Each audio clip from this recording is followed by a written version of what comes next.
आज यानी 14 अक्टूबर, आज से 69 साल पहले यानी 1956 को इसी 14 अक्टूबर के दिन डॉक्टर भीमराव अम्बेडकर ने करीब 3,65,000 अनुयायियों के साथ बौद्ध धर्म की शिक्षा ग्रहण की थी और उस दिन से इस तारीख को धम्मचक्र प्रवर्तन दिवस कहा जाने लगा। इस प्रवर्तन दिवस ने भारत में दलित आंदोलन को भी मजबूत किया। नतीजा, दलितों का एक बड़ा तबका समाज की मुख्य धारा में शामिल हुआ। लेकिन सवाल यह है कि क्या आज भी दलित मुख्य धारा में शामिल होकर भी मुख्य धारा से अलग हैं, या फिर दलगत राजनीति उन्हें मुख्य धारा में शामिल नहीं होने देना चाहती?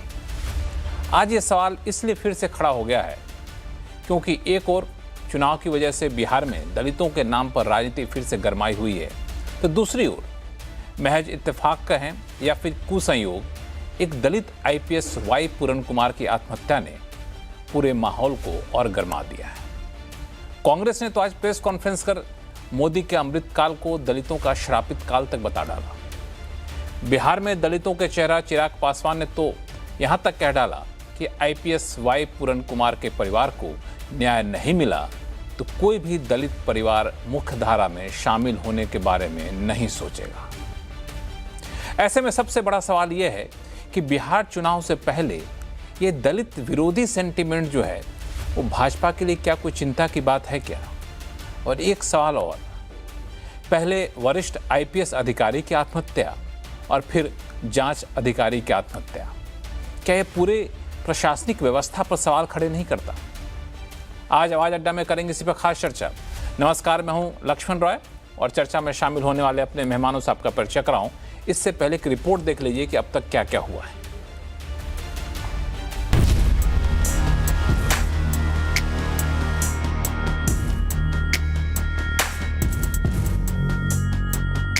दलित आईपीएस पूरन कुमार की आत्महत्या का मुद्दा अब पूरी तरह से सियासी अखाड़ा बनता जा रहा है। पीड़ित परिवार से मिलने के लिए कांग्रेस नेता राहुल गांधी चंडीगढ़ स्थित उनके आवास पर पहुंचे। राहुल गांधी ने पूरन कुमार की आत्महत्या के बाद भी आरोपियों के खिलाफ कार्रवाई नहीं होने को लेकर पीएम मोदी और हरियाणा के सीएम नायब सिंह सैनी पर निशाना साधा। राहुल ने इस मामले को दलितों के सम्मान से जोड़ दिया है। ये एक सर्विंग ऑफिसर हैं। आप समझते हो, देश समझता है कि इन पे कैसे प्रेशर्स आ सकते हैं। कार्रवाई होनी चाहिए और इमीडिएटली इन अफसरों पर एक्शन होना चाहिए। एक्शन होना चाहिए, आप अरेस्ट कीजिए। इस पूरे मामले को लेकर आम आदमी पार्टी भी विरोध प्रदर्शन में जुटी हुई है। हरियाणा में आप कार्यकर्ताओं ने कैंडल मार्च निकाला और आईपीएस पूरन कुमार के लिए इंसाफ की मांग की। इधर एनडीए में शामिल एलजेपी रामविलास के नेता चिराग पासवान भी एक्टिव हो गए हैं। चिराग पासवान ने पूरन कुमार के घर जाकर उनके परिवार से मुलाकात की और इंसाफ का भरोसा दिलाया। उन्होंने कहा कि कोई भी दोषी बख्शा नहीं जाएगा।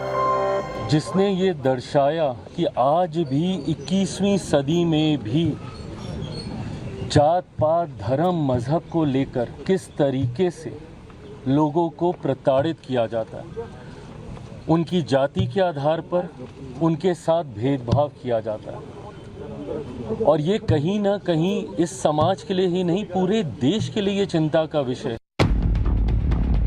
दरअसल 7 अक्टूबर को रोहतक रेंज में आईजीपी के पद पर तैनात आईपीएस पूरन कुमार ने चंडीगढ़ स्थित अपने आवास पर खुद को गोली मार ली थी। पूरन कुमार ने कथित तौर पर अपने 8 पेज के फाइनल सुसाइड नोट में हरियाणा के डीजीपी शत्रुजीत कपूर, जिन्हें अब छुट्टी पर भेज दिया गया है, तत्कालीन रोहतक एसपी नरेंद्र बिजारनिया समेत 8 वरिष्ठ आईपीएस अधिकारियों पर घोर जाति आधारित भेदभाव, लक्षित मानसिक उत्पीड़न, सार्वजनिक उपनाम और अत्याचार का आरोप लगाया। इसके बाद पूरन कुमार की आईएएस पत्नी अमनीत कुमार ने भी आत्महत्या के लिए उकसाने के आरोप लगाए। इस पूरे मामले में एसआईटी जांच कर रही है। इस बीच आज पूरे मामले में एक बड़ा ट्विस्ट आ गया।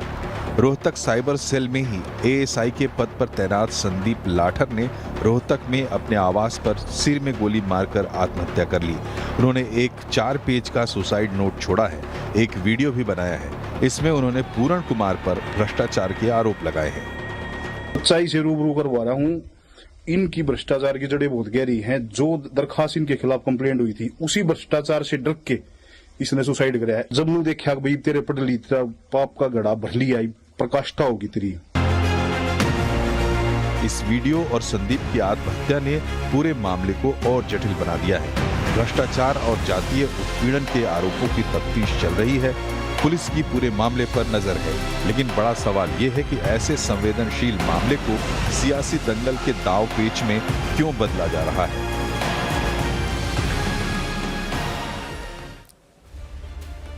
आज इन सारे सवालों को जवाब ढूंढने की कोशिश करेंगे और मेरे साथ विशेष मेहमान हैं। कांग्रेस के प्रवक्ता महिमा सिंह हैं, जिन्होंने आज पूरी प्रेस कॉन्फ्रेंस करके इस पूरे मामले को विस्तार से कांग्रेस का पक्ष रखा। उत्तर प्रदेश के पूर्व डीजीपी विक्रम सिंह साहब हैं, जिन्होंने पूरे प्रशासनिक व्यवस्था को काफ़ी करीब से देखा है और इस घटना ने पूरी प्रशासनिक व्यवस्था पर भी एक सवाल खड़े किया है। और दो वरिष्ठ पत्रकार हमारे साथ जुड़ रहे हैं, सतीश के सिंह साहब और अवधेश कुमार जी कुछ देर में जुड़ेंगे। साथ में राजनीतिक विश्लेषक संगीत रागी साहब हैं। आप सही मेहमानों का बहुत बहुत स्वागत हमारे शो में। शुरुआत में महिमा सिंह मैम आपसे करना चाहूँगा।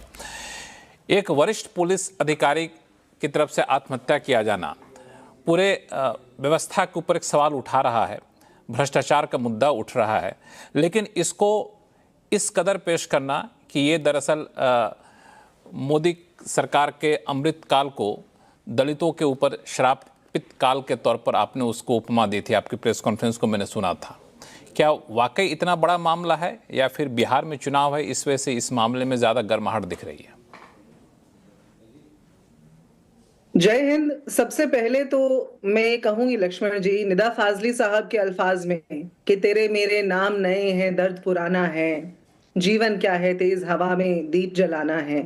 वो दीप जलाने की कोशिश हर दलित व्यक्ति जिसको बाबा साहब ने वो सब समान अधिकार दिए थे और समानता को इस लोकतंत्र की आत्मा बनाया था, वो सब समान अधिकार जो इस देश के हर नागरिक को प्राप्त हैं, वो हर दलित नागरिक को भी दिए थे। लेकिन अगर आप सिर्फ अक्टूबर के महीने की गतिविधियां देख लें, जहां पे आप देखेंगे कि उत्तर प्रदेश के चाहे वो हरिओम वाल्मीकि का मामला हो, चाहे वो इस देश के शीर्ष पटल पर बैठे हुए मुख्य न्यायाधीश श्री गवई का मामला हो, जहां पर हमने देखा किस तरह से सनातन का नारा लगाते हुए उनकी तरफ जूता उछालने का प्रयास किया गया, विफल प्रयास किया गया, लेकिन उसके बावजूद हमने जिस तरह का हमें विरोध देखना चाहिए था सरकार की ओर से, मीडिया की ओर से, नहीं देखा हमने। उसके बाद आप ये देख लीजिए कि ये एडीजीपी वाई पूरन कुमार का मामला हो गया, और एडीजीपी वाई पूरन कुमार वाले मामले से अगर हमें कुछ पता चलता है तो ये है कि एक दलित का बेटा, जिनकी पत्नी भी एक दलित आईएएस ऑफिसर हैं हरियाणा में, वो गुहार लगाता रहा साल दर साल। उन्होंने स्पष्ट तौर पे लिखा है कि साल 2020 से मंदिर जाने को लेकर प्रताड़ना हुई। जो मृत्युशैया पर पड़े हुए उनके पिताजी थे, उनसे मिलने तक के लिए छुट्टी नहीं दी गई। उनको जिस तरह की सुविधाएं प्राप्त कराई गई वो उस स्टैंडर्ड की नहीं थी जिस तरह से बाकी आईएएस आईपीएस ऑफिसर्स को कराई जानी चाहिए। इन सब बातों को देखते हुए लक्ष्मण जी, ये कैसे गलत है ये कहना कि ये जो अमृत काल का दावा है ये दरअसल दलितों का शापित काल है। मैं खुद इस समाज से ताल्लुक रखती हूँ और बहुत नजदीकी से उन सब लोगों का संघर्ष देखती हूँ लक्ष्मण जी, जो बड़ी मुश्किल से किसी तरीके से, किसी को आर्थिक समस्या है, किसी को किसी और प्रकार की समस्या है, निकल करके आते हैं और बड़ी मेहनत करके किसी की दी हुई खैरात नहीं खाते, बड़ी मेहनत से अपनी रोटी और इज्जत कमाते हैं। लेकिन उसके बाद अगर एडीजीपी वाई पूरन कुमार जैसा हश्र होना है तो फिर आप बताइए इस देश के दलित बेटे बेटियों के पास क्या उम्मीद है भविष्य में?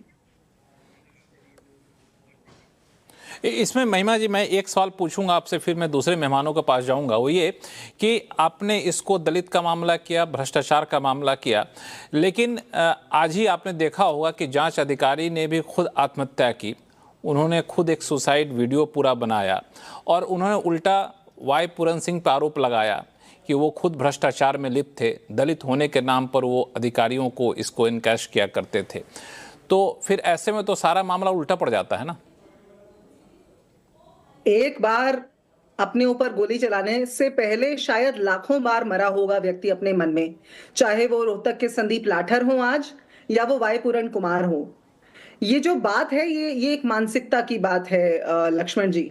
आपने बिल्कुल दुरुस्त कहा कि उन्होंने ये आरोप लगाए हैं। अब देखिए सच्चाई सामने आएगी, जब शिनाख्त होगी, जब फेयर इन्वेस्टिगेशन, फेयर ट्रायल होगा, जो हर एक विक्टिम का अधिकार है। अब देखना ये है कि कब सरकार के कान पे जूं रहेगी और कब वो होगा।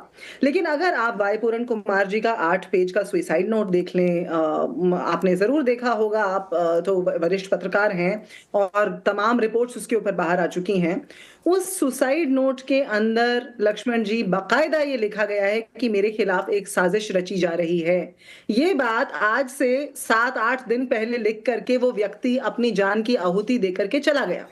उसके बाद उनकी पत्नी ने एफआईआर कराने की कोशिश की और मुख्यमंत्री के सामने ये बात कही, नायब सैनी के सामने, कि मुझे आशंका है कि इसको डाइल्यूट करने की कोशिश की जाएगी इस मामले को, और मेरे पति के खिलाफ साजिश रचने की कवायद जारी थी और शत्रुजीत कपूर का और तमाम अधिकारियों का नाम उसमें लिया था। और 6 दिन हो गए आज तक पोस्टमार्टम नहीं हो पाया है। और आज ये जो नई वारदात सामने आई है, हम तो कहते हैं दोनों जगह और जहां पर भी नाइंसाफी हो, अन्याय हो, उसकी न सिर्फ जांच होनी चाहिए बल्कि इंसाफ होना चाहिए और सरकार को जागते हुए इतनी देर नहीं लगनी चाहिए। आप बताइए, आज शत्रुजीत कपूर है, आप ये बताइए, ये मामला तो आज हुआ। आप बताइए, एएसआई जो हैं, आप जवाब लीजिएगा औरों से भी, एएसआई ने आज अपने आप को गोली मार ली, आत्महत्या कर ली। पिछले 6 दिन से सरकार क्या सो रही थी और कल भी शत्रुजीत कपूर को मात्र छुट्टी पे भेजा गया है। जब इतने गहन आरोप थे, मात्र छुट्टी पे भेजना, और जिसके ऊपर संदीप लाठर आरोप लगा के गए हैं, वो तो पहले ही दिवंगत हो चुके हैं। वो तो पहले ही उनकी विधवा वहां बैठी हुई हैं, यहाँ देश की सुहागनें करवा चौथ मना रही थी और वो 2 दिन पहले अपने पति को इतनी दुखद घटना में गंवा चुकी थी। आप बताइए कि इसमें आपको कहां ये सरकार की जिम्मेदारी नजर आती है कि सरकार ने जिम्मेदारी से कदम उठाया हो, सरकार ने जांच के निर्देश दिए हों, सरकार ने कंप्लेंट को उस तरह से रजिस्टर किया हो जैसा उनकी पत्नी ने, उनकी आज जो विधवा है अमनीत पूरन कुमार, उन्होंने जो शिकायत दी थी, उन्होंने बाद में ये भी कहा, मैंने जो शिकायत दी उससे डाइल्यूट कर दिया गया, चार्जेस को डाइल्यूट कर दिया ऐसा गया। करते हैं, दोनों सवालों का जवाब ढूंढने की हम कोशिश करते हैं। 2 चीजें हैं, एक तो प्रशासनिक मामला है, दूसरा सामाजिक मामला है। संगीत रागे जी, मैं आपके पास आना चाहूंगा कि जो आरोप कांग्रेस लगा रही है, जो आरोप वाई पूरन कुमार ने लगाया, तो आपको लगता है कि ये पूरे सिस्टम पे एक सवाल उठा रहा है, और ऐसे समय में जब अभी चुनावी राजनीति काफ़ी ज़्यादा गरमाई हुई है, ये एक बड़ा रूप ले सकता है? संगीत देखिए, कांग्रेस का आरोप वैसा ही है जैसे कोई गांव में लाश गिरती है तो गिद्ध आसपास खड़े हो जाते हैं। राहुल गांधी कोलंबिया से लौटे हैं और कोलंबिया कोई डेमोक्रेटिक कंट्री तो है नहीं, वो ड्रगों और तस्करों का अड्डा है, और वहां से लौटे हैं तो आकर के हरियाणा में उन्होंने जहर बोना शुरू कर दिया। सवाल यह है कि आरोप लगा है, आरोप लगाने के बाद क्या आप तुरंत लोगों को गिरफ्तार कर लेते हैं? मैं जानना चाहता हूं, क्या ऐसा होता है? कहीं अन्य जगह ऐसा हुआ है जो हरियाणा के बारे में ये बात की जा रही है? क्या कांग्रेस प्रदेश शासित में तेलंगाना में ऐसा हुआ? आत्महत्या अधिकारी ने कर दिया, वो भी दलित था, क्या वहां पर इस प्रकार की कार्रवाई हुई? मैं ये राजनीति का निचले स्तर, खिलौने स्तर का जो चेहरा दिखता है, उस पर बहुत दुख और क्षोभ होता है। एक व्यक्ति पिस्टल से गोली मार लेता है और वो आरोप लगा करके कहता है कि इसे भाई पूरे जातिवादी व्यवस्था के कारण जो है वे सारा काम हुआ है। क्या हरियाणा में जी वो एक व्यक्ति तो है ही, संगीत रागे जी वो एक व्यक्ति तो है ही, लेकिन एक वरिष्ठ पुलिस अधिकारी है, एक प्रशासन का एक बड़ा हिस्सा जिस पर हम लोग भरोसा करते हैं। मुझे और भी ज्यादा चिंता इस बात की है कि एक एडीजी के स्तर का अधिकारी, उसके बाद उनकी जो है वो डीजीपी होते, इतना बड़ा अधिकारी ये सारी चीजें इतने दिनों तक सहता रहा। मुझे थोड़ा हैरान करता है। जिनकी पत्नी का सीधे मुख्यमंत्री आवास तक एक्सेस है। जी आपके पास आ रहा हूं मैं। यानी वो एक वरिष्ठ पुलिस एक आईएएस अधिकारी थी। ये जो समाज के अंदर जो विस्मरण हो रहा है कि सारी जातिवादी व्यवस्था के कारण ही ऐसा हो रहा है, क्या ये और चीजें नहीं हो सकती हैं? ये तो इन्वेस्टिगेशन से ही पता लग सकता है। आज जिस पुलिस अधिकारी ने अपने आत्महत्या कर लिया, वो एक उल्टा आरोप लगा करके चला जा रहा है। तो समाज के अंदर ये अगड़े सवर्ण और अवर्ण का ये कितनी दूर तक जाएगा, और उस पर ये गिद्ध लोग, वो कोई भी हो, चाहे वो भारतीय जनता पार्टी हो, वो चाहे वो कांग्रेस हो, मैं किसी को नहीं इसमें ये कर रहा हूं, कोई भी हो, मैं तो कह रहा हूं इससे ज्यादा कठिन स्थिति के दौर से देश क्या गुजर सकता है कि एक वरिष्ठ पुलिस अधिकारी आत्महत्या करता है और उसकी लाश का 6 दिनों तक पोस्टमार्टम नहीं इसलिए किया जा रहा है क्योंकि ये कहा जा रहा है कि जब तक इन लोगों को गिरफ्तार नहीं करेंगे, एफआईआर इनके खिलाफ नहीं करेंगे, तब तक ऐसा नहीं हो सकता है। क्या ये वाकई जांच की सामान्य प्रक्रिया है? मैं जानना चाहता हूं, क्योंकि मुझे पेनल कोड का मामला इतना जानकारी नहीं है। सिर्फ इतनी बात है, और ये बहुत गंभीर मुद्दा है, ये बहुत गंभीर मुद्दा है। देश के जितने लोग इस पे ऐसा करेंगे, हमारे पास जो है 10 सेकंड हाँ 10 सेकंड लक्ष्मण जी, 10 सेकंड। जो आगे जो दिख रहा है, एक खाप पंचायत होती है, खाप पंचायत एक अलग स्टैंड लेकर के बैठता है, दलित पंचायत बैठती है, वो एक अलग स्टैंड लेकर के बैठता है। तो आप इसका अंदाजा लगाइए कि राहुल गांधी जो जहर बोना चाहते हैं इस देश में, जहर की खेती करना चाहते हैं, और सिर्फ और घिनौनी सत्ता के लिए, ये बहुत ही चिंताजनक है। हर चीज में नरेंद्र मोदी को घसीटना, हर चीज में भारतीय जनता पार्टी को घसीटना, इससे बढ़िया घटिया, घिनौनी और नीचतापूर्ण की राजनीति नहीं हो सकती है जो कांग्रेस पार्टी कर रही है। बिल्कुल ऐसा। महिमा जी से छोटा सा रिएक्शन ले लेता हूं मैं। महिमा जी बोलना चाहते हैं, छोटा सा रिएक्शन ले लेता हूं, फिर मैं विक्रम सिंह साहब के पास जाऊंगा इसके तकनीकी पहलुओं को समझने के लिए। महिमा जी, एक शब्द का इस्तेमाल बार बार हुआ है लक्ष्मण जी, गिद्ध। मैं बताती हूँ गिद्ध कौन होते हैं। गिद्ध वो होते हैं जो 1949 में बाबा साहब के पुतले फूंकते थे क्योंकि वो हिंदू कोड बिल लाना चाहते थे। गिद्ध वो भी होते हैं जो हाथरस की बेटी को परिवार को सौंपे बिना रात में गैर कानूनी तौर से जला देते हैं। और फिर गिद्ध वो भी होते हैं जो सत्ता में होते हुए ऐसे हादसों पर चुप रहते हैं और वहां जाने वाले विपक्ष के नेताओं का और उनके समर्थकों का रास्ता रोकने की कोशिश करते हैं। गिद्ध वो भी होते हैं जो 3-4 साल के बच्चे के साथ यौन उत्पीड़न करते हैं और फिर वो यौन उत्पीड़ित बच्चा जो है बड़ा होकर एक आईटी प्रोफेशनल बनके 26 साल की उम्र में कल केरल के अंदर आत्महत्या करने पर मजबूर हो जाता है। राहुल गांधी क्यों नहीं गए? पश्चिम बंगाल के अंदर एक महिला के साथ बलात्कार हुआ और ये गाजा की पट्टी लटकने वाली और महिला सम्मान में बोलने वाली श्रीमती सोनिया गांधी, संगीत रागे जी एक मिनट उनको बोल लेने दीजिए, क्योंकि हमारे डिबेट का थोड़ा सा मर्यादा रहती है। एक शख्स को बोलने दीजिए, फिर बाकी आप भी बोले, मौका दूंगा। बोलते जाए, जहर बोने वाले पिछले 11 साल से वो सत्ता में बैठे और यहाँ उनके डमी प्रवक्ता बैठे। यहाँ पर आज भाजपा का प्रवक्ता क्यों नहीं है लक्ष्मण जी? क्यों नहीं है? इतने गंभीर मुद्दों पर सरकार का, भाजपा का प्रवक्ता आपके शो पर बैठा हुआ। यहाँ पे महिमा जी मैं बिल्कुल साफ कर दूं, महिमा जी आपके सवालों का बिल्कुल साफ कर दूं। दर्शक भी ये जानना चाहते होंगे तो साफ कर दूं, जैसे कि हमने आपकी पार्टी से कहा कि हम इस मुद्दे पर डिबेट करना चाहते हैं, आप अपने प्रवक्ता दीजिए, तो उन्होंने आपको नामित किया। वैसे ही रिक्वेस्ट हम सभी संबंधित स्टेक होल्डर को, सभी पार्टियों को भेजते हैं। जिनके प्रवक्ता आते हैं उनको हम शामिल करते हैं, जिनके प्रवक्ता नहीं आते उस पर हमारा वश नहीं चलता है। ये साफ कर दूं। लेकिन एक बात ये बताने के लिए शुक्रिया। सो इसीलिए गिद्ध वो होते हैं जो भाजपा के डमी प्रवक्ता बनके एनालिस्ट की शक्ल में आपके शो पर बैठते हैं। गिद्ध वो होते हैं। मैं ऐसा संगीत रागे जी आपके पास आऊंगा। संगीत रागे जो जिक्र कर देना चाहता हूं कि कल पश्चिम बंगाल के अंदर एक महिला का, एक छात्र का बलात्कार हुआ था और ये जितने कांग्रेस के प्रवक्ता, एक भी लोग आकर के उस पर बोलने के लिए नहीं थे। वो पर्दे के पीछे बुर्का ओढ़े हुए बैठे हुए थे। जो ये नहीं जानते कि बलात्कारी प्रवक्ता, जो ये नहीं जानते पोस्टमार्टम की प्रक्रिया क्या है, तो क्या जानते हैं बंगाल में क्या हो रहा है? सुर्खियां पढ़ के यहाँ आ गए।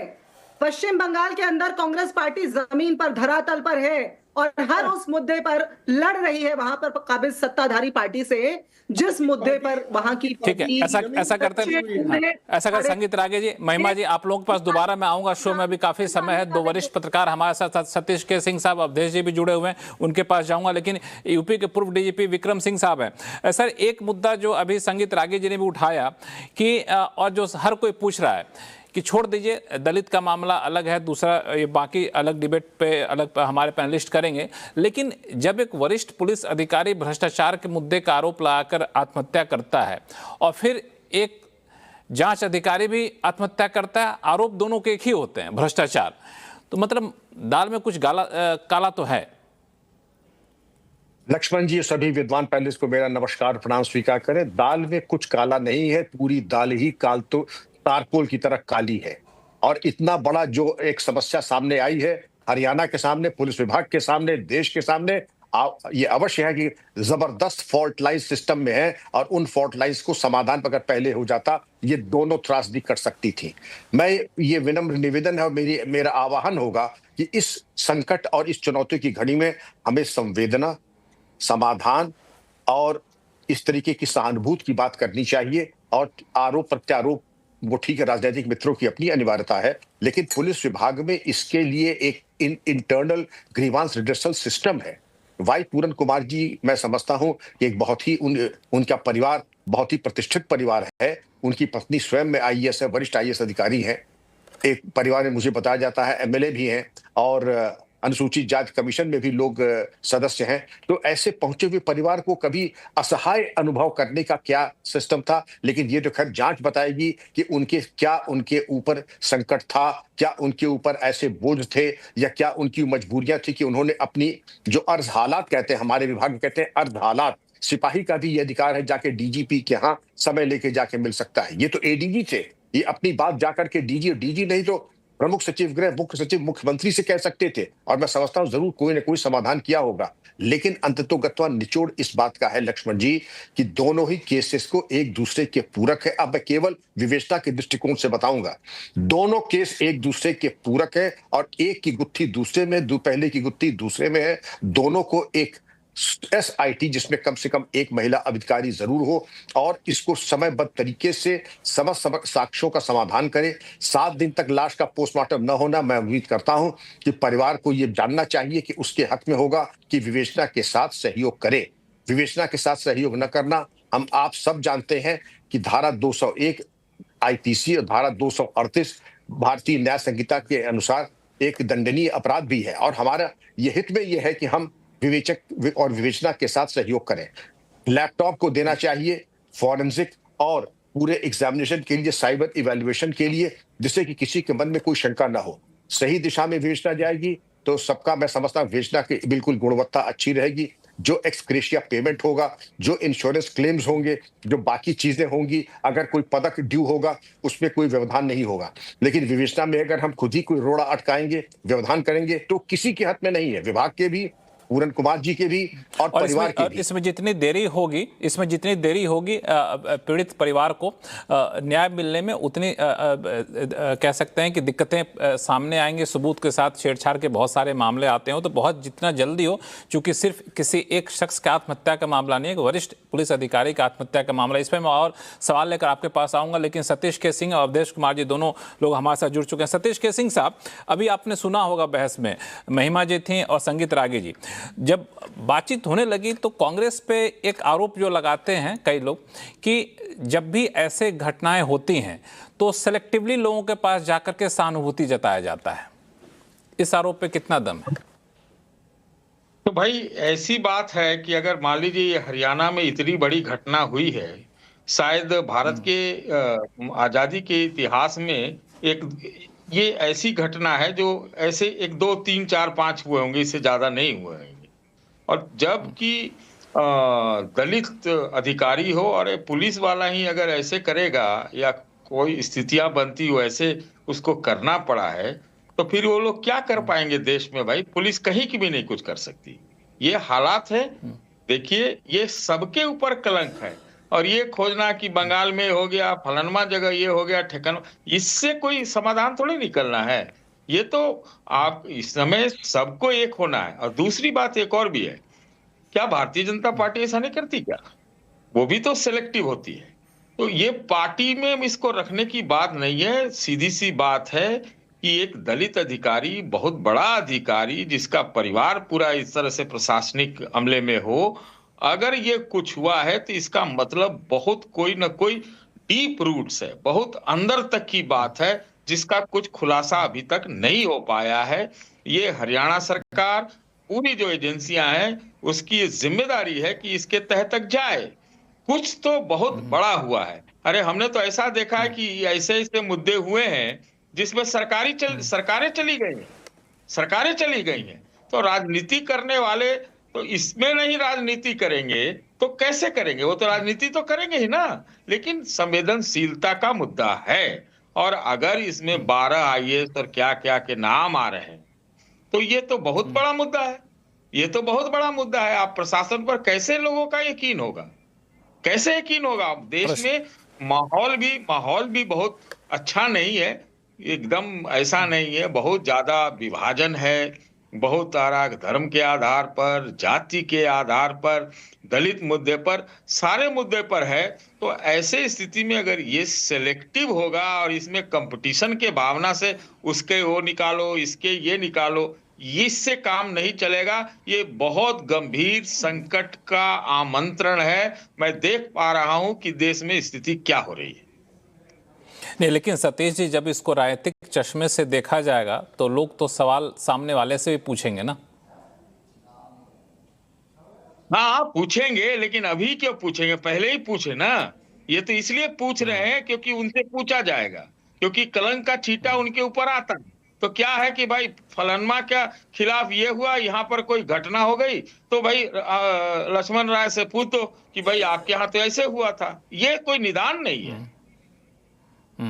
अवधेश कुमार जी, कांग्रेस ने जब ये आरोप लगाया इस पूरे मुद्दे, प्रेस कॉन्फ्रेंस की, महिमा जी हमारे साथ पैनल में हैं भी, तो सिर्फ इस मामले के साथ साथ पिछले कई एग्जाम्पल यहाँ पे दिए।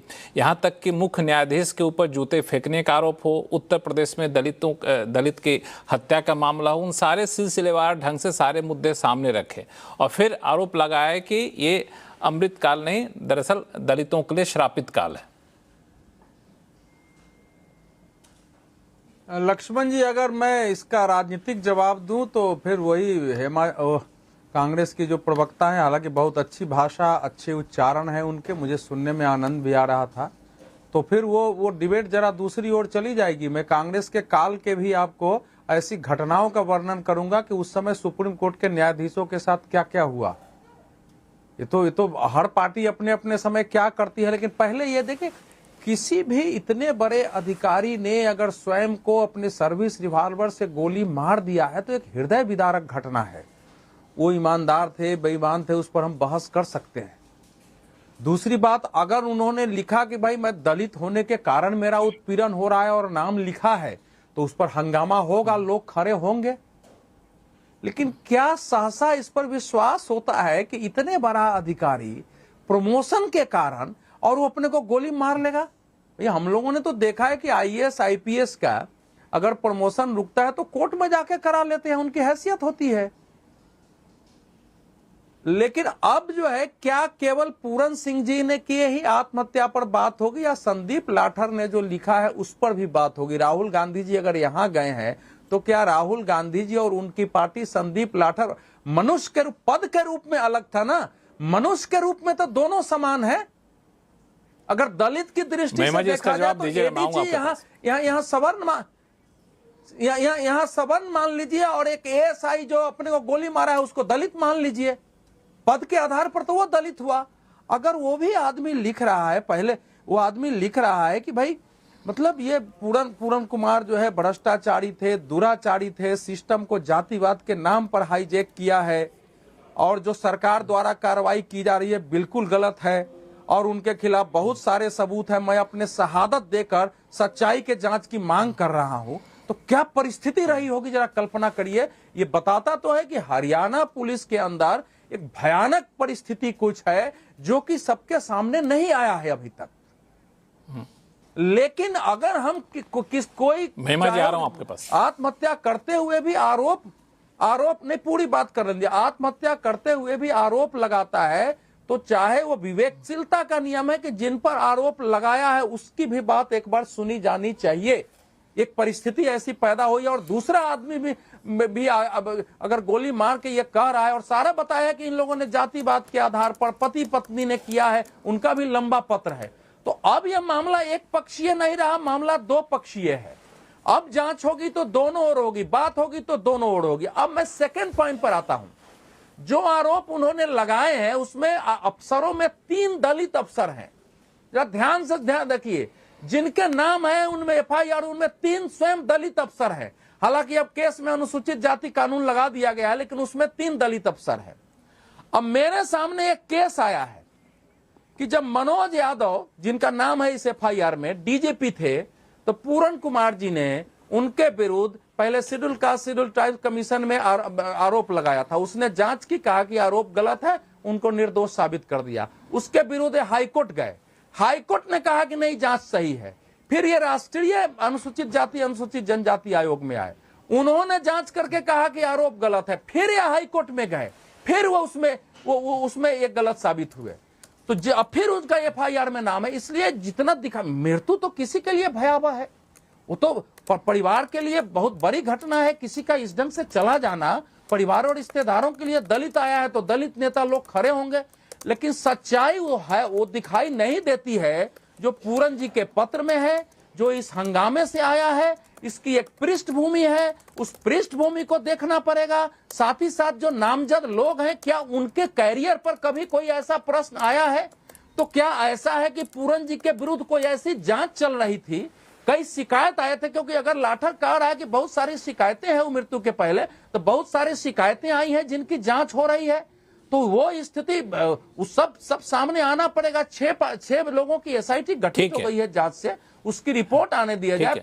पत्नी उनकी स्वयं आईएएस अफसर है, जानती है कि कानून क्या कहता है, पोस्टमार्टम कब होना चाहिए, अरेस्टिंग कब होना चाहिए, कैसे आगे चीजें बढ़ेगी, ये सब उनको मालूम है। इसके तो उसके अनुसार कार्रवाई उसमें होनी चाहिए। लेकिन मेरा ये कहना है कि देखिए, बहुत लास्ट लाइन, ये बहुत भयानक परिस्थिति है। ये हरियाणा पुलिस के अंदर ओवरऑल की मांग करती है, इसकी सभी पक्षों से गहराई जांच हो, फिर अगर उसमें जो दोषी हैं वो पाए जाए, लेकिन उन कारणों की भी तलाश करनी पड़ेगी कि ये हुआ क्यों ये सब सारी परिस्थितियां। हाँ बिल्कुल। ये 2 सवाल जो आपने उठाया अवधेश जी, दोनों सवालों का जवाब लूंगा। एक सवाल का जवाब लूंगा महिमा जी से, एक सवाल का जवाब लूंगा विक्रम सिंह साहब से। पहला सवाल का जवाब महिमा जी, चूंकि आप बीच में बोलना भी चाह रही थी, कि इन्होंने एक बड़ा वैलिड सवाल उठाया कि ठीक है, वाई पूरन कुमार के यहाँ गए राहुल गांधी जी, सहानुभूति दी और वहाँ पर अपनी बातें रखी, तो क्या आप संदीप लाठर के यहाँ जाएंगे? देखिए लक्ष्मण जी, सबसे पहली बात तो एक बड़ा हैरान करने वाला, विचलित करने वाला सवाल है, जिस पर हम सबको ध्यान देना चाहिए और सोचना चाहिए। अभी हमने देखा कि अवधेश कुमार जी ने संदीप लाठर के सुसाइड नोट से पढ़ के कुछ बातें हमें बताई। ठीक, आपने भी देखा, मैंने भी देखा। वो क्यों कर पाए ऐसा? क्योंकि संदीप लाठर का जो सुसाइड नोट है वो सार्वजनिक है। मृत्यु को चंद घंटे हुए हैं और उनका सुसाइड नोट सार्वजनिक है। 8 पन्ने का सुसाइड नोट जो एडीजीपी वाई पूरन कुमार का है, जिनका नाम इस पैनल के ज्यादातर लोग वाई पूरन सिंह बार बार ले रहे हैं। हम एक मृत अफसर का नाम कम से कम मैं समझती हूँ ठीक ढंग से लेना सुनिश्चित वाई पूरन कुमार है, नाम में कोई कंफ्यूजन नहीं होना चाहिए। हाँ। दिवंगत वाई पूरन कुमार जी का सुसाइड नोट आज 6वां दिन है। बड़े सवाल उठ रहे हैं कि पोस्टमार्टम के लिए परिवार साथ क्यों नहीं दे रहा। भाई, उनका सुसाइड नोट सार्वजनिक कैसे नहीं हुआ? अगर आज संदीप लाठर का, दोनों ही मेरे हरियाणा के भाई थे, लेकिन मैं आज ये सवाल जरूर पूछना चाहती हूँ। आप पूछ रहे हैं राहुल गांधी वहां जाएंगे कि नहीं। 6 दिन बीत गए, प्रधानमंत्री, गृह मंत्री, ये जो डीओपीटी जो होता है, जो डिपार्टमेंट ऑफ पर्सनल ट्रेनिंग होता है, जिसके अंतर्गत आईपीएस आईएएस आते हैं, होम मिनिस्ट्री के अंडर आता है। होम मिनिस्ट्री से कोई वहां गया? गृह मंत्री गए। भाजपा के कुछ नेताओं ने कल जब जाने के लिए वहां पर कोशिश की, तो अमनीत जी ने एक बड़ा वाजिब सवाल पूछा। उन्होंने पूछा, मेरे पति रिप्रेजेंटेशन पे रिप्रेजेंटेशन देते रहे। यहाँ बहुत कम लोगों को मालूम हो शायद, और क्योंकि सुसाइड नोट सार्वजनिक नहीं है, मैंने तो उसके ऊपर आधारित कई रिपोर्टें जो छपी हैं जनसत्ता में और कई दूसरे अखबारों में वो पढ़ी हैं, इसलिए आपको बता देती हूँ कि उन्होंने बहुत सारी रिप्रेजेंटेशंस दी। उन रिप्रेजेंटेशंस के आधार पर अनिल विज ने एक वहां पर मीटिंग भी बुलाई थी, मेमोज भी जारी हुए थे, और उसके बाद क्या हुआ, कई साल बीत गए। और उनका अपराध क्या था लक्ष्मण जी, इस पर ध्यान देना बड़ा वाजिब है। 2020 में जब किसानों पर गोलियां चलाने का आदेश हुआ तो हमारे भाई वाई पूरन कुमार ने मना कर दिया। उन्होंने बोला नहीं, मैं नहीं चलाऊंगा। शत्रुजीत कपूर और उनके बीच से वहां से ये जो बात बिगड़नी शुरू हुई, वो उल्लेख करते हैं कि वहां से ये और ज्यादा बिगड़ता चला गया। उन्हें मंदिर जाने तक के लिए प्रताड़ित किया गया, और ये कोई नई बात नहीं है। इस देश के अंदर बड़े बड़े अधिकारी, कोई जज है, कोई SC ST पे महिमा जी हमारे, उन्हें मंदिरों में जाने के लिए पहले जात पूछी जाती है। आज भी आप चले जाइए, कुछ दक्षिण भारत के मंदिर हैं, कुछ जम्मू कश्मीर में भी हैं, और मैं आपको बिल्कुल व्यक्तिगत अनुभव से ये बता सकती हूं कि इसी जातिगत व्यवस्था, एक जो कॉन्स्टिट्यूशनल ऑर्डर को चुनौती देती है इस देश की का सोशल ऑर्डर, उसी व्यवस्था के कारण शायद आज जो धम्म चक्र प्रवर्तन दिन आज हम मनाते हैं ना 14 अक्टूबर को, बाबा साहब बौद्ध धर्म को ग्रहण करने को मजबूर हुए। महिमा जी, मैं एक सवाल आपसे पूछूं, क्योंकि आपने मेरे सवाल का जवाब तो दिया नहीं जो अवधेश जी ने पूछा था कि क्या राहुल गांधी यहाँ पे जाएंगे, संदीप लाठर के घर जाएंगे, क्योंकि उन्होंने भी आत्महत्या की है। मैंने कहा उस सवाल से, लक्ष्मण जी मैं एक बात कह दूं आराम से, मैंने कहा उससे पहले एक बड़ा अहम सवाल हम सबके सामने खड़ा है। आज तो चंद घंटे पहले संदीप लाठर, बड़ा दुखद वाकया हुआ है कि वो चले गए, उन्होंने आत्महत्या कर ली, ये कह के कि मैं सच के लिए लड़ूंगा। हमें वहां पर तो सवाल दिखाई नहीं दे रहे, हमें वाई पूरन कुमार की बात में सवाल दिखाई दे रहे हैं कि अरे भाई वो कोर्ट जा सकते थे तो उन्होंने ये क्यों किया, महिमा जी, मैं उसी पा रहा था। आपने जो एक सवाल उठाया, आपने जो एक सवाल कहा कि अभी तक सार्वजनिक वाई पूरन कुमार के सुसाइड नोट को सार्वजनिक नहीं किया गया, लेकिन संदीप लाठर के सुसाइड नोट को चंद घंटों के भीतर सार्वजनिक कर दिया गया। तो वहां पे आप क्या कहना चाहती हैं? आपको क्या लगता है कुछ वहां पे, यहाँ भी कोई आपको साजिश की बू आ रही है?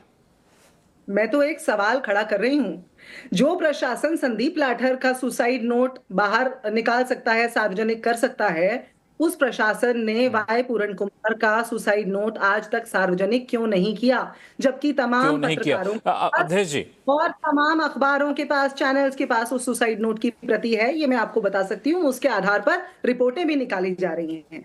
लेकिन संदीप लाठर का सुसाइड नोट बाहर आना सवाल खड़े करता है। आप मानेंगे या नहीं लक्ष्मण जी? हाँ, अवधेश जी और संगीत रागी जी, दोनों लोग आप इस पर जवाब देंगे। अवधेश जी कुछ आप बोलना चाह रहे थे बीच में। नहीं, हमको जवाब देखिए, हमको पहली बात तो यह है कि जो महिमा जी बता रही हैं, मैंने अपने जीवन में इतने मंदिरों में मैं जाता हूं, प्रतिदिन मंदिर जाने वाला हूं, कहीं नहीं देखा कि कोई बड़ा वहां का पुजारी पूछ रहा हो कि आप फलाने जात को बाहर जाओ। ये देश में समाज में आग लगाने की जो कोशिश हो रही है आज की स्थिति में, किसी मंदिर में किसी को जाने पर कहीं रोक नहीं है। ये बिल्कुल समाज में आग लगाने के लिए, और एक IAS और IPS अधिकारी को मंदिर में जाने पर रोक। आप सोचिए ना कैसे जहर फैलाया जा रहा है समाज के अंदर। इतनी भीड़ मंदिरों में आती है, कहीं किसी का जाति कोई पूछता ही नहीं आज तक। महिमा जी इशारा मैंने नहीं देखा अपने, इसलिए पहली महिमा जी उनको तो इशारा करेंगे। दूसरा, बाबा सुनिए ना, अरे भाई नहीं कैसे आपको लगता है, मैं आप एंकर हैं, आप मंदिर में जाते हैं, किसी ने जाति आपकी पूछी है? यहाँ जितने लोग बैठे हैं, इतने मंदिर में लोग जाते हैं, किसी की जाति पूछी जाती है? कभी नहीं होता है। ये तो कभी हुआ, कभी था, वो चीजें खत्म हो चुकी है। गांव में लोग नहीं पूछते हैं अब, और शहर की बात है तो जानबूझ करके समाज के अंदर एक जातीय। दूसरा, अंबेडकर साहब ने जो पहले लिखा है 35 के पहले, उस पर तो बात हो रही है। 35 के बाद उन्होंने लिखा है, उसके बारे में कभी नहीं बात होती है कि उन्होंने 1935 में कहा था कि मैं बौद्ध बनूंगा, और 56 में जाके बने हैं। केवल 52 दिन वो बौद्ध रहे हैं। देखिए देश को मैं बता रहा हूं, केवल 52 दिन अंबेडकर साहब बौद्ध रहे हैं। 35 में उन्होंने घोषणा की। बाद में जितनी चीजें उन्होंने लिखी, अंबेडकर साहब के नाम पर भी इस देश में झूठ फैलाया जाता है। लेकिन मेरा यह कहना यह है कि उनका भी सुसाइड नोट अगर SIT के पास चली गई है, मेरे ख्याल से SIT के पास वो सुसाइड नोट होगा, उनकी पत्नी इतनी बड़ी आईएएस अफसर है, अगर उसको सार्वजनिक करना है तो उनको मांग करनी चाहिए कि सार्वजनिक होना है। मैंने इन लोगों की ओर से कभी इसकी मांग नहीं सुनी है, लेकिन चूंकि उसका सार्वजनिक हो गया, उस पर प्रश्न है कि राहुल जी जाएंगे कि नहीं जाएंगे, तो एक नया प्रश्न खड़ा कर दो इस पर। मुझे कोई आपत्ति नहीं है, सार्वजनिक होना चाहिए। महिमा जी 15 सेकंड, फिर ब्रेक पे जाऊंगा मैं। लेकिन दो लोग, महिमा जी 15 सेकंड। अवधेश जी ठीक है, आपकी बात हो गई। अब आपकी बात पूरी हो चुकी है। दोनों मृत्यु समान है कि नहीं है? अवधेश जी अब एक मिनट रुक जाइए। महिमा जी 15 सेकंड बोले, फिर ब्रेक पे जाऊंगा, बाकी मेहमानों के साथ बातचीत करूंगा फिर। देखिए, बहुत दुखद लगता है मुझे ये, कितने प्रबुद्ध, कितने वरिष्ठ पत्रकार हैं अवधेश जी, बावजूद उसके जो उन्होंने बातें कही, बड़ा मेरा दिल दुखा। उन्होंने कहा अम्बेडकर जी सिर्फ 52 दिन बुद्ध रहे। भाई बाबा साहब ने उसके बाद अपने प्राण ही त्याग दिए, हम सब ने खो दिया बाबा साहब को। वो आजीवन और आज तक बुद्ध हैं, बौद्ध समाज उनको ये मानता है। लेकिन हाँ, आज जब इस देश के न्यायालय पर, शीर्ष पर, मुख्य न्यायाधीश सीजेआई गवाई पर जूता फेंका जाता है, जो इस देश के पहले बौद्ध मुख्य न्यायाधीश हैं, तब ये सब सवाल नहीं आते, तब ये नहीं पूछा जाता प्रधानमंत्री ने उनसे बात करने में इतनी देर क्यों कर दी। और अभी जो बात कही अवधेश ने, बहुत दिल को ठेस पहुंची। उन्होंने कहा कि भाई उनकी पत्नी आईएएस अधिकारी हैं, मांग कर लें सार्वजनिक करने की। संदीप लाठर का सुसाइड नोट सार्वजनिक करने की मांग किसने की?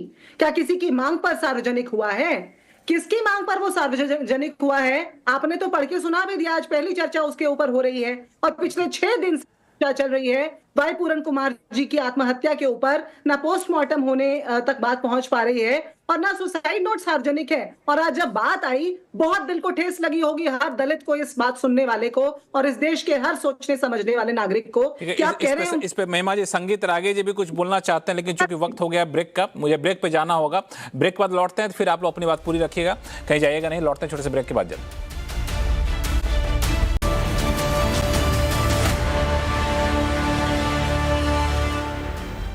ब्रेक के बाद आपका फिर से आपका स्वागत है। ब्रेक पे जाने से पहले हम लोग चर्चा ये कर रहे थे कि जिस तरीके से एक वरिष्ठ आईपीएस अधिकारी ने आत्महत्या की है, वो किस तरह के सवाल यहाँ पे खड़े करता है। 2 सवाल इस सेगमेंट में मैं आप लोगों से चाहूँगा। पहला सवाल ये कि जब इतने वरिष्ठ अधिकारी जब आत्महत्या करता है, तो सिस्टम के ऊपर लोगों का, आम लोगों का भरोसा कैसे बनेगा जो उन्हीं सिस्टम के सहारे ज़िंदगी जीना चाहता है। दूसरा कि ये अगर मामला एंटी दलित सेंटिमेंट के तौर पर मजबूत हुआ, तो बिहार में चुनाव है, वहाँ पे भाजपा के लिए कितनी बड़ी चुनौती होगी। इस दूसरे सवाल का जवाब बाद में लेकर आऊँगा, लेकिन सबसे पहला सवाल पूर्व डीजीपी विक्रम सिंह साहब, ऐसी घटनाओं से, चूंकि आप काफ़ी करीब से रहे हैं, सिस्टम को देखा आपने, पहली बात तो है क्या ऐसी घटना आपके सामने कभी होती थी क्या कि अधिकारियों के बीच में जातिगत आधार पर कोई भेदभाव होता हो? और दूसरा, जब ऐसी घटना होती है तो आम लोगों का भरोसा तो हिल जाएगा सिस्टम से। लक्ष्मण जी, मैं ये कह दूं कि ये बिल्कुल ही नहीं होता है तो वो एक सफेद झूठ होगा। अंदर कन्स पे कहीं कालीन के दबे नीचे कहीं कुछ न कुछ सुगबुगाहट के स्तर पे ये बातें होती हैं, और ये भी दुर्भाग्यपूर्ण कि पढ़ने लिखने के बाद भी, जी हाँ, पढ़ने लिखे, लेकिन उनका स्तर बिल्कुल कहिए 100 में 0.001% होता है, और एक आम चर्चा के रूप में शुरू होती है और एक खुसफुसाहट को लेकर खत्म हो जाती है।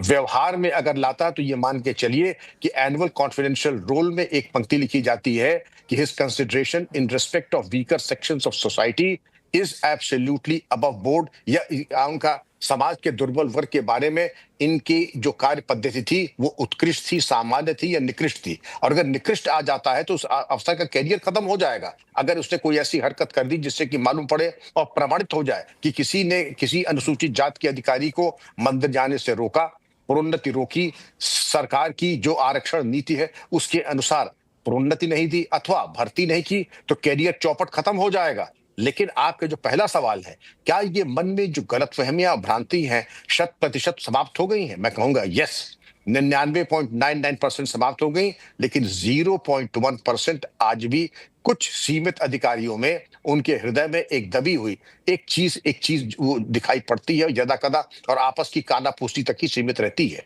वो पारस्परिक व्यवहार या राजकीय कार्य के संपादन में वो प्रकाश में नहीं आती है। और हमारा इंटरनल रिहर्सल सिस्टम इतना मजबूत है कि किसी में यह साहस नहीं है कि अनुसूचित जात जनजात के अधिकारी कर्मचारियों को प्रताड़ित करे, अपमानित करे या अनाधिकार चेष्टा करे, क्योंकि अगर वो करेगा तो मान के चलिए कि कोई ऐसा अधिकारी नहीं, चाहे पुलिस महानिदेशक हो या थानाध्यक्ष हो, उसके ऊपर 6 लेवल के कंट्रोल और सुपरविजन है, उसको बिल्कुल उसका कैरियर भी समाप्त हो जाएगा। और दूसरा लक्ष्मण जी, सवाल ये था कि आम लोगों का भरोसा। देखिए, आम लोगों का भरोसा, उसके बारे में मैं ये कह दूं कि इससे आच्छादित नहीं होगा। आप देखिए, हमारे विद्वान राजनीतिक मित्रों ने जो बची कुची कसर थी वो उन्होंने पूरी कर दी। मतलब अभी तो मैं ये कह रहा था कि जो चिंगारी थी उसको अगर प्रशासनिक तौर पे एक त्वरित जांच हो जाती, प्रभावी कार्रवाई हो जाती, जो आरोपी पक्ष था एक निष्पक्ष एफआईआर हो जाती। अब मैं बताता हूँ त्रुटि क्या हुई। एफआईआर जब हुई थी तो उसमें प्रत्येक व्यक्ति का, चाहे डीजी हो कोई हो, उसका नाम होना जिसको कहते हैं नामित अभियुक्त, वो तो हुआ नहीं। उनका कि जो कि सुसाइड नोट में था, तो वहां पर भी आपने शुरुआत एफआईआर से ही शुरू कर दी कि वहां पर कुछ घालमेल करने की। ये क्या जरूरत थी ये सब करने की? आपको अगर नामित है सुसाइड नोट में, उन सभी अधिकारियों का नाम आपको एफआईआर में लिख लेना चाहिए था। दूसरी चीज, अब मैं दूसरे पक्ष पे आता हूं, क्या लाश के पोस्टमार्टम डिले करने से, न देने से किसी का कोई लाभ होगा? केवल पीड़ित पक्ष की हानि है इसमें और इन्वेस्टिगेशन का नुकसान है। दूसरी चीज, कंप्यूटर का फॉरेंसिक और साइबर इवैल्यूएशन और टेस्ट होना ही होना है, उसकी अनिवार्यता है, और उसके में व्यवधान उत्पन्न करना ये भी किसी के हित में नहीं है। देश के और पूरे सबके हित में यह है कि निष्पक्ष और त्वरित और पारदर्शी विवेचना हो, निष्पक्ष जल्द से और जल्द त्वरित जो भी पारदर्शी विवेचना हो, जांच हो और जल्द से जल्द यहाँ पे न्याय मिले। एक बहुत ही महत्वपूर्ण पहलू आपने बताया जो बिल्कुल तकनीकी पहलू है, जिसपे कहीं कोई जाति धर्म कहीं बीच में आना चाहिए नहीं। लेकिन एक सवाल ये है सतीश के सिंह साहब कि आपको क्या लगता है कि ऐसे जब मामले उठते हैं तो ये तो वाकई काफ़ी संवेदनशील मामला, जितनी इसकी निंदा की जाए उतना कम है। दोनों लोगों की आत्महत्या के मामला की बात मैं करूंगा, लेकिन ऐसे मामले ऐसे वक्त पर इसलिए भी उछाले जा सकते हैं कि एक एंटी दलित सेंटिमेंट बने, चूंकि बिहार में चुनाव है। इसका कोई नाता रिश्ता आप देख रहे हैं? देखिए, कुछ भी अगर घटना होती है तो उसका तो रिश्ता तो चुनाव से जोड़ा ही जाता है। राजनीतिक दल तो इसको उठाएंगे ही, और सारे उठाते हैं, कभी ये कभी वो।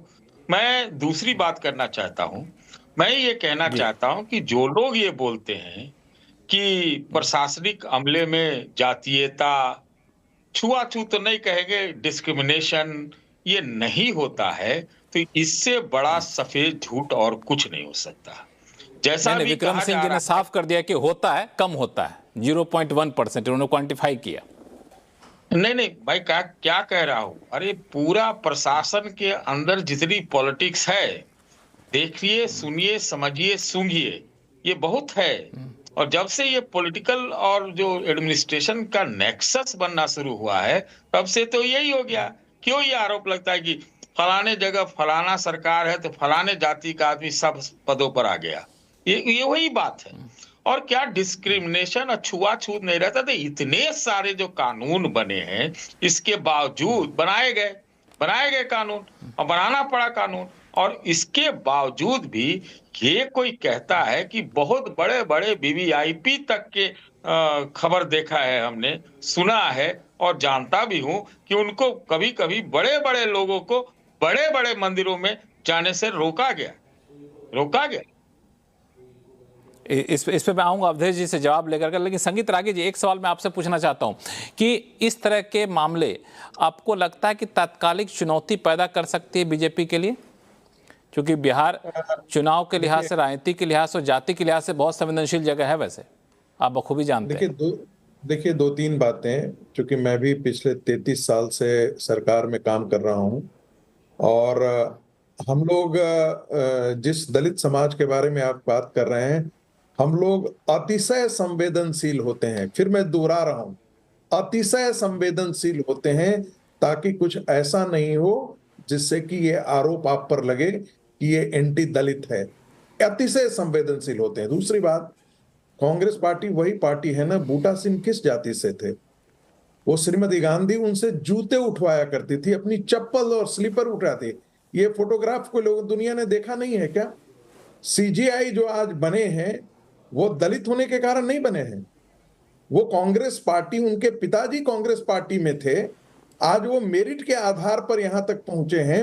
उनको दलित और नॉन दलित के बीच में कैटेगरी करके और यह कहें कि वो दलित होने के कारण ही उन पर इस प्रकार का किया जाए, तो मैं इसी को कहता हूं कि जॉर्ज सोरेस के जो गिद्ध हैं ना, वो इसी दृष्टि से सूचित करेंगे, क्योंकि वो विदेशी इंजेक्शन लेकर के आए हुए गिद्ध हैं, तो उनको देश नोच करके खाना है। सत्ता के लिए ये देश टूट जाए, बर्बाद हो जाए, नष्ट हो जाए, इसकी उनको चिंता नहीं है, क्योंकि जॉर्ज सोरेस जो उनका दूर बैठा हुआ, समुद्र पार दूर बैठा हुआ जॉर्ज सोरेस है, वही उनकी प्रेरणा पूंजी है। रही बात बिहार का चुनाव, तो मुझे नहीं लगता है कि बिहार के चुनाव में इससे कोई राहुल गांधी को या किसी पार्टी को इससे ज्यादा इससे कोई फायदा होने वाला है। सब कोई अच्छी तरीके से जानता है कि बिहार में कौन कहां पर खड़ा है। महिमा जी। जी लक्ष्मण जी, जी मैं सुन रही हूं आपको। हाँ, अभी आपने संगीत रागी जी को सुना। ये जो आरोप लगा रहे हैं कि दलित होने की वजह से ये दिक्कतें हो रही हैं, तो कांग्रेस का अपने इतिहास में भी ऐसे कई सारे उदाहरण मिल जाएंगे। और दूसरा कि बिहार चुनाव में राहुल गांधी को इस मामले को उठाने से कोई फायदा नहीं मिलेगा। मैं आपसे सबसे पहले पूछ लेना चाहती हूँ, ये जो शख्स बोल रहे थे, ये किस कैपेसिटी में, किस क्षमता में आपके शो पर बैठे हुए पता नहीं है, और किसी मंदिर में रोका क्या? संचालक से मुखातिब हूँ, मैं संचालक से मुखातिब हूँ। I don't find this person worthy enough. ये जिस तरह की इनको हम लोग राजनीतिक विश्लेषक के तौर पे बुलाते हैं, राजनीतिक विश्लेषक के तौर पे पैनल में शामिल हैं।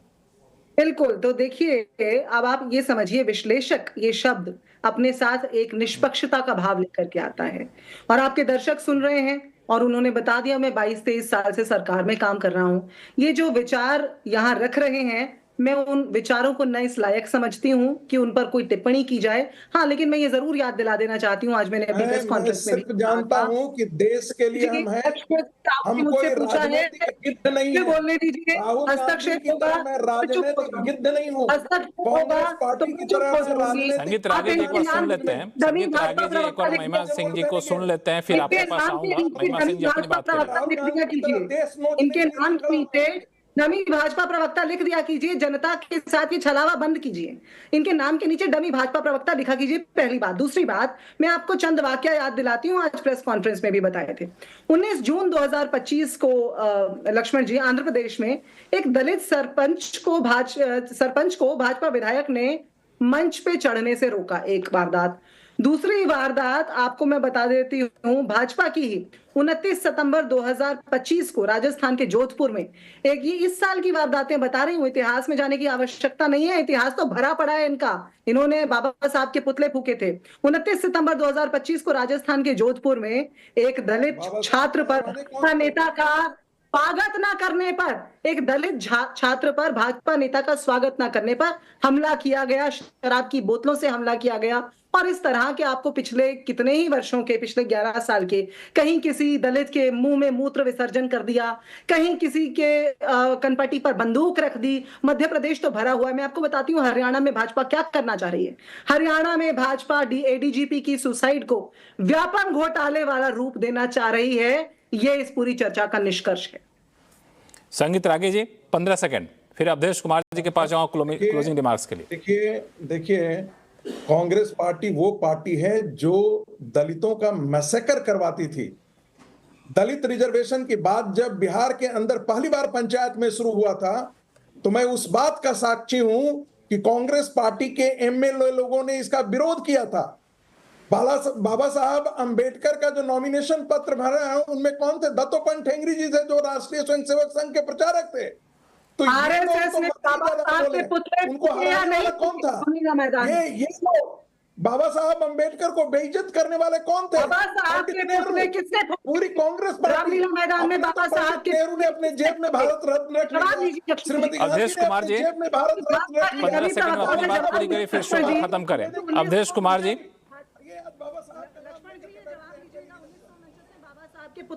देखिए, ये हम अगर एक दूसरे के तूतू में पड़ेंगे तो जाहिर है कि इतनी गंभीर घटना पर का सही निष्कर्ष नहीं पहुंचेगा। पहली बात कि बिहार में निश्चित रूप से राहुल गांधी जी जब वहां गए हैं तो फिर इस इशू को कांग्रेस उठाएगी, बिहार में लेके जाएगी। लेकिन क्या बिहार के समीकरण में जो दलित चिराग पासवान के साथ है वो इनके कहने से उनको छोड़ के चले जाएंगे? क्या जो हम पार्टी के साथ है वो चले जाएंगे?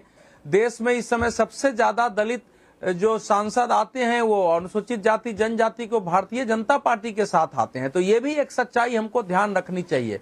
और पॉलिटिक्स में किसको क्षति होगी, किसको लाभ होगी, ये अपने आप में चुनाव के लिए तो महत्वपूर्ण प्रश्न है। लेकिन वो दलित हो या कोई भी हो, उसको अगर अपने डिपार्टमेंट में किसी कारण से गोली मार के जाना पड़ रहा है और उसको सही परिप्रेक्ष्य में उसका जस्टिस नहीं हो, ठीक है। उसकी जांच नहीं हो, उसको पॉलिटिकल इशू बना के दलित नन दलित में बांटा जाए, ये ज्यादा भयानक ट्रेजेडी है। उस आत्महत्या से ज्यादा भयानक ट्रेजेडी है। ठीक है, अब जी शो का समय यहीं खत्म हो रहा है, तो आप सभी मेहमानों का बहुत बहुत धन्यवाद हमारे शो में जुड़ने के लिए, अपना कीमती समय निकालने के लिए।